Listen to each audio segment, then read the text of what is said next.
Welcome sa panibagong video. Maraming salamat at nakarating kayo sa pangalawang video. So ngayon, ang gagawin natin is my skincare routine. So, panoorin nyo. Eto na. So, ito mga day, totoo nga ang chismis. Ito na nga, totoo ang chismis. I-reveal ko na ang alin. Ay, skincare ni Inday. Ang dami kasi nagtatanong ng mga friendship ko kung ano mga ginagamit ko sa mukha ko. Pero mostly sa kanila, nasabi ko na. Pero ngayon, ipapakita ko sa inyo yung steps ko, yung usual steps ko pag nag-skincare ako. So malamang yung iba dito, alam nyo na. So, eto na nga. So, may bagong ligo ako, hindi nakalata, basta-basta pa yung buhok ko. Bagong ligo. So, habang naliligo ako kanina, tapos na ako sa first 2 steps ng skincare. So, ngayong gabi, ginamit ko ang Medicube PDRN Gel Cleanser. Yan, ito yung unang steps ko sa skincare. Siya.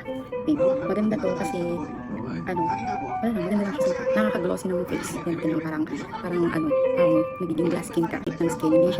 Hindi may iwan yung skin mo na very dry afterwards. Na mag-rinse off ng water. So, it leaves your skin very hydrated. And I really like this one.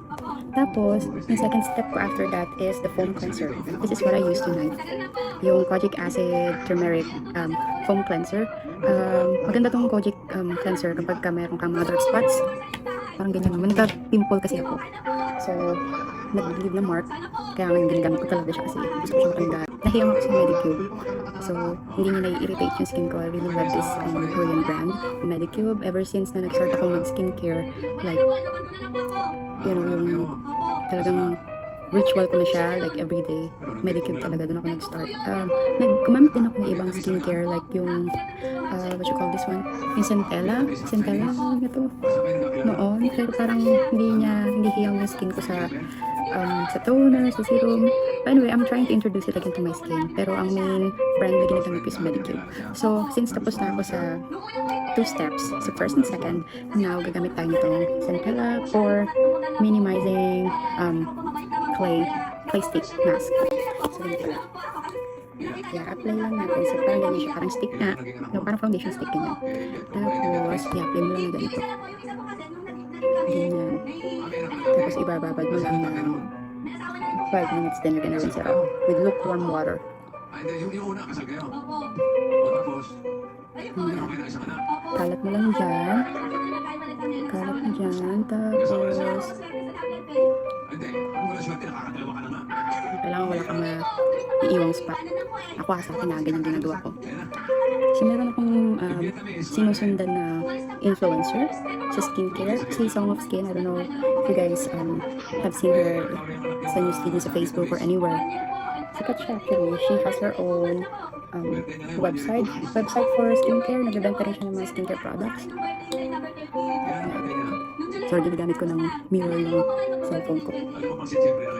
So, mag-i-start pa nga lang ako mag-vlog. Kaya, sige na please, i-like and subscribe nila. I-share nyo na rin para masaya. Sana mag-enjoy kayo sa panonood nyo sa akin. At may matutunan kayo kahit pa paano. Kaya, so, habang nagaganto tayo, binababat natin. A little backstory or background of me. Nurse ako dito sa US. And I was a nurse in the Philippines too. So, napasok ko yung board exam doon. Tsaka dito. And I go by Kat here. Okay? K-A-T-H. Kasi nahihirapan sila sa spelling ng pangalan ko, hindi ko alam. Ang dami kasing E, pero yeah, I go by Kat. Tapos ang aking YouTube channel is Katja Kat RN. Kasi nga nurse na diba? Okay, RN. Hindi right now, fully registered na. So, kaya ako nag-start mag-vlog kasi ayoko na mag-nurse, papagod na ako. Charot. So, marami nga nagtatanong lagi. Alam mo yung skin ko, kumbaga malayo na, pero may layo pa. Hindi pa ito natatouch ni Bello. Ganun. So, talagang pinagtsagaan ko lang yung pag-i-skincare ko para gumanda-ganda naman yung skin natin. Kasi napaka-stressful ng life, stressful ng nursing. So, ano pa ba sagot? Hindi mag-skincare talaga ang may sarili mo. Ganun. Huwag kang tatamad-tamad, kailangan alagaan mo yung sarili mo. Kasi wala iba mag-aalaga sa'yo. Period. Yeah. So, ayun na nga. Marami nakakapansin ng pag-glow ng skin ko. Talaga nag-improve daw. Pero parang, ewan ko, siguro nga nag-improve. Kasi minsan ako nakikita, parang feeling kong hagad-hagad ko tingnan ko. Problema ko yung eyeball ko. Miss Bello, alam mo na, sana na mapanood mo to. Calling all the surgeons, cosmetic surgeons. Paalisin yung mga eye bags ko. So yan, I don't know, ilang minuto na ba ito? Ilang minuto na ako nagdadakdak. Parang 2 minutes na ata. So yan, nantayin lang natin mag 5 minutes, tapos magre-rinse off na tayo. Ang dami ko talaga ng skincare product na ginagamit. Sa totoo lang. Hindi ko pa napakita sa inyo yung iba. Kaya, ayun, maybe next time papakita ko para meron pa tayong content. So, pag may mga tanong kayo, comment nyo lang, okay? Patry ko sagutin. May mga tanong kayo dyan, lagyan nyo lang. Okay, so nabanlawan ko na nga. Ayan na yung skin natin. So nakalimutan ko sabihin sa inyo kanina. So after nabanlawan ng lukewarm water, dapat malamig na tubig after para mag-close yung pores ninyo. Ayan yung skin ko. Ayan. Yung mga anes-anes pa dyan, mga chismis. Pero yung mga warts yan yung facial warts, dumami sila nung after ko mga anak sa bunso kong anak. Ayan, dumami sila. Pero ayoko papakita ko patanggal kasi pag nagsusugat ako or pag naging scar na siya, nagda-dark talaga. Like, ewan ko kung makikita nyo. Saan ba? Yan, nagda-dark talaga. Yan, nagda-dark. Kaya natakot ako patanggal yung mga yan. Pero okay lang. Dati meron akong kumpul-kumpul na facial warts dito. Talagang malaki. Tawag dito. Nawala siya. I think yung nakatulong, naka-help na ma-remove siya is vitamin C. And yung gamit ko dati ay Obagi. Ang mahal-mahal ng vitamin C. Oh my gosh. Kaya hindi ko na siya ginagamit kasi mahal niya wala tayong pang-maintain ng gano'n. Kaya i-like and subscribe and share nyo na yung video na to please. So, hawak-hawak ko to. Gagamitin natin to. Ito nga pala tawag dito is HR device. Isa sa mga device na nilabas ni Medicube back then. Ilang taon na sa akin to. So, gamit ko siya. So, ngayon, pag nagtotoner ako, laging dalawa. Okay? Sinisimulan ko okay, disclaimer lang, hindi ako expert sa skincare. Ha? Tandaan niyo, hindi ako expert sa skincare, pero ito lang ang routine ko. It may not work for you, but it works for me. So, bahala kayo kung susundan itong pinagagawa ko at pinasasabi ko. So, ang gagamitin natin ngayon ay ito, ang Medicube Kojic Acid na toner. So, magsisimula ka sa liquid, tapos mamaya isang toner pa na medyo milky and thick. So, nakapunta ka ng ganyan, equal amount in your palm, tapos yan, idadab mo lang dyan. Siya nga pala mga tayo, itong video na to ay hindi sponsor, pero Medicube, pagka naman. So, dab lang. Yan. Yung sampalin na sobra yung pack mo. So, ang kojic acid, turmeric, ay nakakatulong din sa mga melasma. Alam mo, nung ginamit ko to, meron kasi akong melasma nung dito. After kong mga anak, oh my gosh, talagang nangitim ang dapat mangtim. Lahat ng itim, ang leeg, ang dito, ang lalang kilikili, ang siyat, oh my gosh, nangitim talaga. Pero, with the help of this one, maniwala ka, naglighten sila. Naglighten. Dark talaga yan, parang nakwintas dyan ang kapalang itim. Tapos nagkaka-allergic reaction pa ako sa sa stethoscope ko kasi minsan nalilimutan ko nilalagay ko dito. May nangingitim dyan. Dati talaga itim pero ngayon wala na ako kasi nilalagay talaga. So huwag nyo rin kakalimutan yung leg mo. Nakalimutan yung leg mo.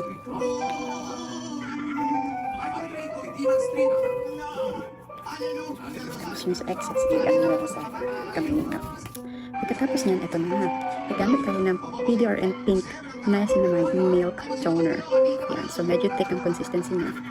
Tapos, lagi kang konti sa palad mo. Tsaka mo kakaroon ng ganyan.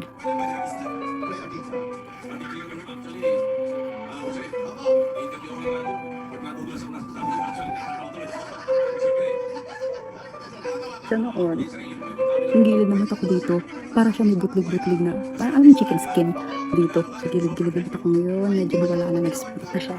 Kasi nga, kailangan consistent ka rin sa paglalagay nitong mga to. Dahil kung hindi ka consistent, hindi parang wala lang din. Kaya kailangan, gawin mo ng habit. Pwede mong bago ka matulog, kaya bago ka magpunta sa trabaho. Ako minsan sa totoo lang, tinatamad talaga ako. Lalo pag nasa bahay, yun, kung straight ka mag-work ng isang linggo, ganyan. Straight ka magtatrabaho, ilang gabi. Siyempre, pag nasa bahay ka na, parang gusto mo na lang matulog. Diba? So, tinatamad ako pag nasa bahay. So, ito nga pala may mga levels. So, level 1, 2, 3, 4, hanggang 5 yata. Kung ano yung carry mo. Pero medyo may pagkaan ito. So, nababibrate siyang konti. This one helps to absorb the mga product na nilalagay mo sa face. Sa pinang lang, pataas-pataas. Pag hindi ko na siya sa noo, parang kinukuryente sa amin. Medyo masakit siya. Ewan ko lang sa inyo. Pero medyo masakit siya para sa akin.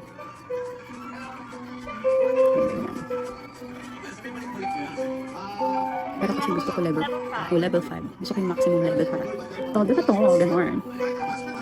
Ayan. So, pataas ang balat para stretch ang may stretch. Nililigsan yung skin mo. So, very hydrating talaga yung milk toner na yun, yung PDR, and I really love it. Look at that po. Malapit ko na siya maubos. Kaya pag minsan may pagkakataon, pag may, may extra tayo, bibili ako yan ng kumbaga supply ko para pag naubos, may refill. Ganun. So, papatayin ko muna siya. So, ito susunod na natin yung vitamin C. So, itong vitamin C nito, wala na. Nabili ko lang somewhere, tinry ko lang. I think this is from Instaglow. Yeah, vitamin C serum from Instaglow. So, kaya ko nalaman yung Instaglow kasi naghahanap na ako ng pang-lighten ng underarm. Naiya talaga ako sa underarm ko. Kasi nga, parang zebra eh. Okay. Sabi nga, yung pamangkin ko yung nagsabi sa akin, hello, Christian yun. Sabi mo, di ba? Nag-name drop. Sabi mo, di ba, zebra ang kilikili ni Denden. Ayan. So, mukhang mahaba itong video na to, no? Pagpasensyahan nyo. Ayan. Kasi matagal nga naman talaga itong pag-skincare na to. So, dagdag na lang ganyan. Ating absorb. Yung excess, lagyan mo lang sa ganyan, ganyan. Tapos yan, maglalagay tayo ng ito. So, it's an Exosome Leader and Pink Collagen Exosome Shot. Ito para siyang fine needles na tumutusok sa skin mo.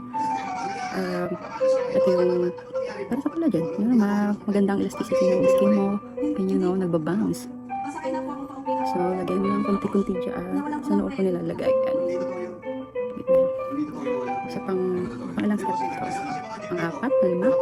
So, pang-5 kasi, diba? Gel cleanser, foam cleanser, first toner, second toner, tapos vitamin C. So, ito yung pang-5. Ganyan. Huwag ka masyadong harsh maglagay ito kasi masakit. Baka ma-irritate yung skin mo. So, ganyan ko dyan. Tsaka sa taas ng mata. I-access lang. Kasi masakit na siya. Tumutusok-tusok. Ganun. Nanood ako itong lagay. Hello, chocolate. Hello, talaga. Baka naman. Ayan. Nalilin tayo dito sa baba.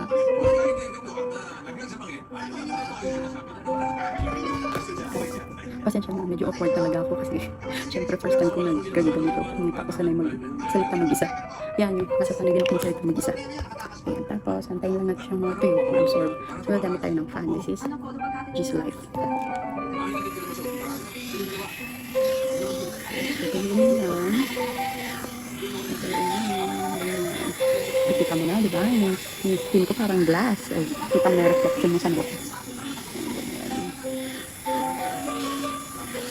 Tapos, ang isusunod natin ay, since meron pa nga akong dark spot na lang dyan, ito, ang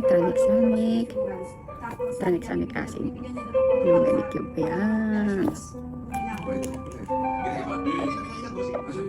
Nalagay ka lang ganyan.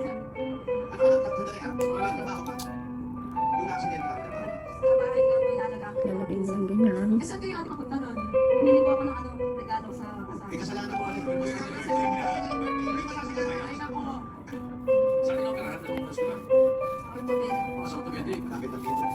Sasali sa sakit mo. Tapos gagamit ka nito.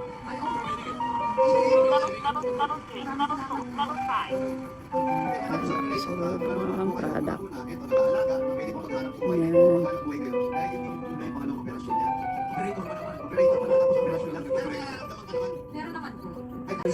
Tapos, habang nagagaganyan tayo, no? Susundutan natin yung isa pang serum. Diba? Ang dami ko serum na nilalagay. Ito naman yung 040 serum. 040 serum. Yung lang dyan. Tsaka magkara ng ganun.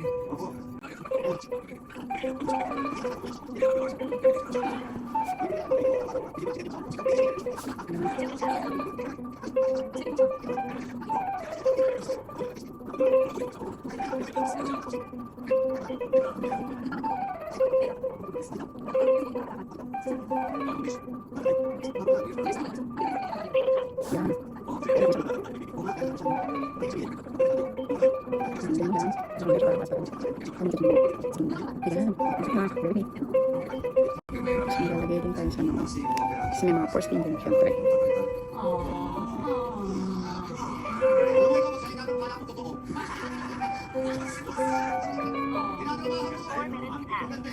Para siya ng kuryente. Masakit siya kung saan part na. At pagka ganyan, mababaan mo kasi kaya mo lang kasi parang lagi siya nagsazap sa ulo. Nararamdaman mo siya. Ganyan.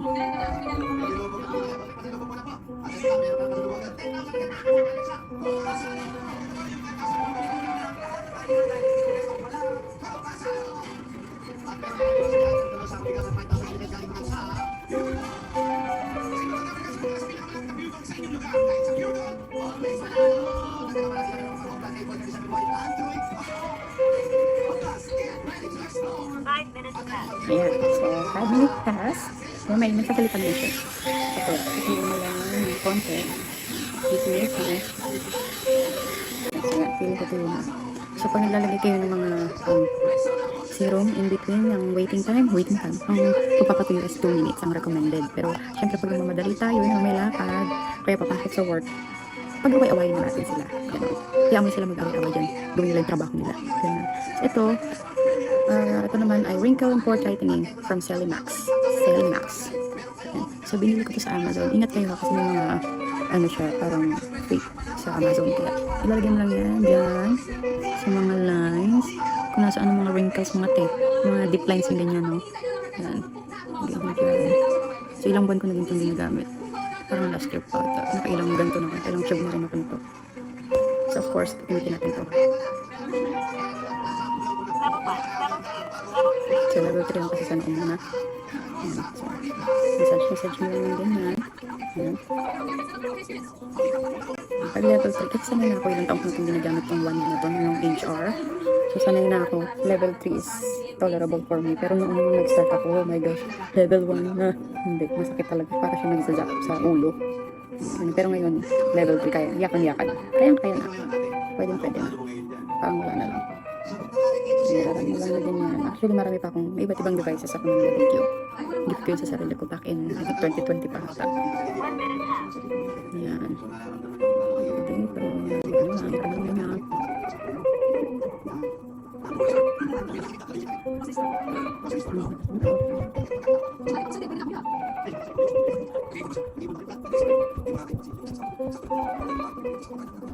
Parang panjang din mo. Panjang lang pataas.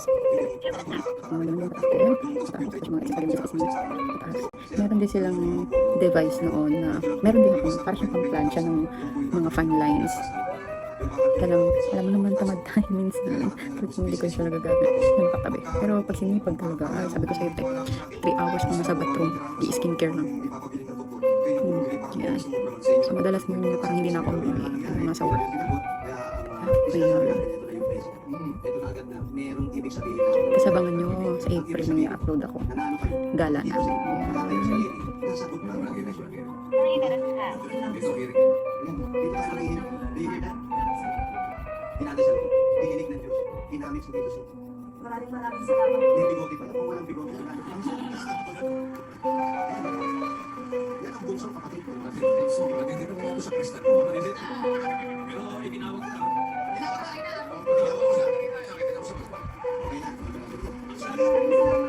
Ayan. So, parang ka nagpa-plancha. Kasi na natin kasi patapos na. Malimutan ko pa. Ayan. Ayan. Oh. Tingnan mo naman ang glow ng skin mo. Oh. Tinurn tayo. Diba? Ganda. Okay. So, nag-fan na ako. Medyo tuyo-tuyo na konti. Ito na ang isusunod natin. Malapit na maubos. Makalang din ito. Pero, yeah, yung Dr. Altaya 345 Relief Cream. So, to may ceramide na siya, niacinamide. It helps lock in all the moisture, you know, para hindi mag-evaporate lahat at ilalagay natin dyan from toner to serum. So, ito kunti lang ilalagay.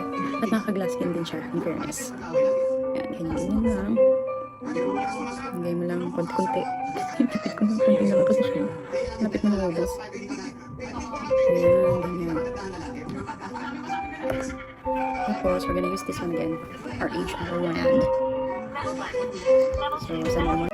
Alam ko ang Medicube, meron silang bagong labas na machine. Mga devices na pwede nyo magamit. At mas maganda siya kasi compact. Isa na lang bibili nyo dahil unlike most, talagang I have to buy every piece of the devices sa iba't ibang gamit, no? Pero mas mura siya in fairness. Unlike yung, kasi yung, ito nga lang, nasa 150 ata ito, 160, parang ganun. Tapos yung ibang devices pa, it's like 200 plus ang isa. So, ay yung bagong labas nilang device ngayon, parang almost 300, pero antayin nyo mag-sale. Minsan nagsisale, like pag 4th of July, Labor Day, Mother's Day, nagsisale sila. Meron din sa Amazon. Nakikita ko na siya sa TikTok. Meron silang yung mini at saka yung regular na device. Nag-aantay lang din ako ng sale kasi wala nang bayad. Tapos bigay ko na lang kay mother. Alam mo na mother, yung mamanahin ka na naman. Mas pilitas niya pa yung mga kaysa sa kampanya. Tumasik yung mga gamit ko, pinagtatampok ko pa yung matibili. Yan. So actually, yung Dr. Altea na 345 is ginagamit ko siya second to the last lagi. Siya yung kumbaga second to the last bago yung pinaka-last cream sa mukha. So dahil may dark spot tayo dito, yung cream na ilalagay ko sa dulo is another tranexamic cream.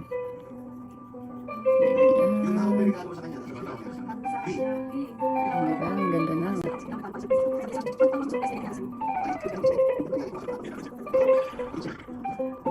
Tapos, patuloy natin.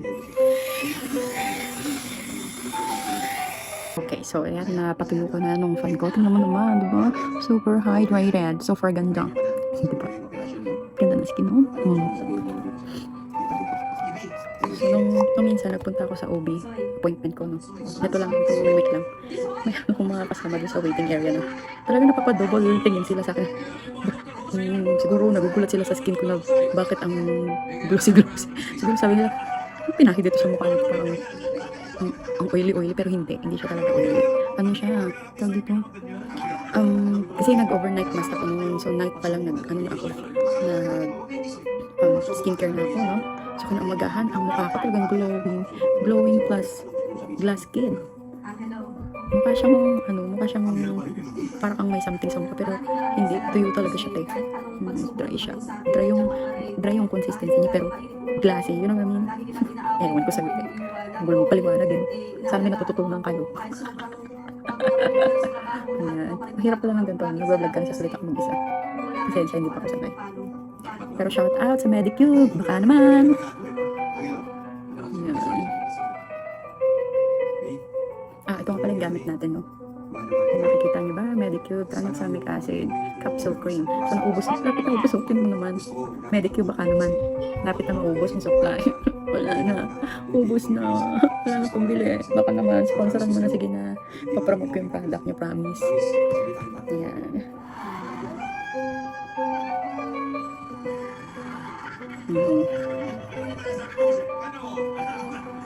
So, ayan. So, pag nagmamadali na kayo, pag away-awayin nyo na sila, bahala na sila sa buhay nila dyan sa mukha mo. Paganahin nila yung sarili nila, no? Ganun ginagawa ko lang pag may pasok. Siyempre, limited na lang yung time ng pag-ready. Actually, ang pasok ko is 7 p.m. to 7 in the morning. So, most of the time, parang 4 to 8 na ako nakaka-uwi. Minsan, lalo pag busy. Lalo sa 8 na ako nakaka-uwi. So, limited na lang yung oras ng tulog ko. But I don't care. Kasi pagising ko, kailangan skincare ako na kompleto. Pero madalas, hindi. Parang mga 4 or 5 steps lang, gano'n. O isang serum lang, isang toner. Ganyan. Pero madalas, complete steps talaga. Kaya gumigising ako ng maaga. Parang mga 3 o'clock pa lang, 3:30, gising na ako. Or 4 o'clock, nagre-ready na ako na. Pagtapos ko na na. Siguro mga 30 minutes ako inaabot sa pag-skincare. Sa dami na pag-routine, syempre, ayusin ko pa yung muko, ganyan. Grabe ko ng pagkain. Yan. So, pwede ka naman alamin sa mukha ko, te. Hindi mo na kailangan na sabihin. Kumarap ka naman sa akin at nalalaman mo kung sino ka. Ayan. Sino pa?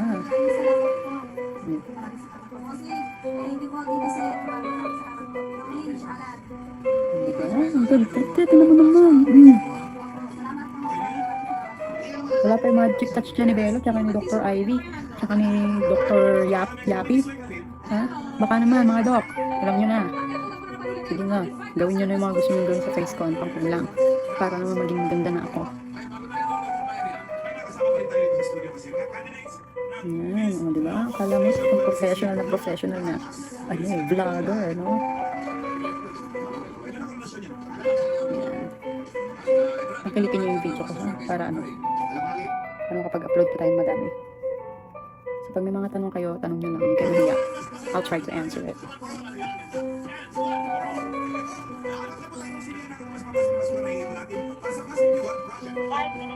Tapos may 5 minutes.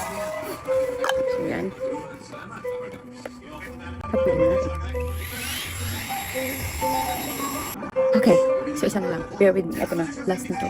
Asa mo nangyari. So, ito, pinaka-last. Para sa mata. Yan. PDRN pink peptide eye cream. So, ito yung pinaka-last step. According to research. So, hindi, napanood ko lang. Okay, Song of Skin. Ayan, shout out to you, girl. So, yung eye cream. Siya lang pinakahuli. So, konting lang kasi mata nyo lang maganda ng buong face. Diyan lang sa palibot ng mata.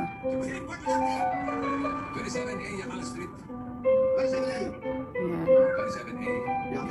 So, syempre, kung nag-skincare kayo, huwag rin kalimutan yung mga supplement nyo. So, ako nag-take ako ng collagen din. Collagen na galing sa Costco. Yung liquid na nasa bote. At pag nakita kayo doon, purple yung box niya. Pag nakita niyo yung pinipig ko. Kalimutan ko yung pangalan eh. Diba sabi ko nga sa inyo, tulad sa una kong video sa makeup, kung ano mabunot ko, yun na yun. Parang bingo nga. Yan. So, mga excess sa kamay ko. Lagyan mo lang ganyan. Sa kamay. Yan. So, yung kamay ko yan, nangingitim-ngitim siya sa sabon sa ospital. Noon sabi ng doktor, meron daw akong contact dermatitis. Kaya, meron akong sa bag lagi yung hydrocortisone cream. Just in case na magpula-pula. Kasi nagsusugat siya madulas. Ang sakit-sakit ng hapde. So, yun. So, ayun na nga. Tapos na tayo sa pag-i-skincare. No? Napakita ko na sa inyo lahat ng steps called steps. Actually. So, yun yung usual routine ko. Pero pag nagmamadali, ang usual yung ginagamit ko. So, pagtapos ko mag-double cleansing, no? Ito lang. Ito. At itong kasama ng serum na pink PDRN. Kung nakikita nyo ba? Ayan. Kaya mag-focus. Ayan. At diretso dito. Yan lang. So, 5 steps lang. Pero pag maraming time, yung buong 12 steps na yun. So, ganun. So, ayun lang. Sana nag-enjoy kayo sa panonood at may natutunan kayo. Pahalagahan nyo yung skin niyo, pahalagahan nyo yung sarili nyo kasi yun lang yung may bibigay nyo sa sarili nyo, yung self-care. Diba? Kasi masyado ng stressful yung buhay. Lahat, trabaho, bahay, pag-aalaga ng pamilya. So, pangalagaan nyo yung sarili nyo kasi walang ibang mag-aalaga sa inyo. Yun lang. Maraming salamat. Bye. See you on my next video. Diba?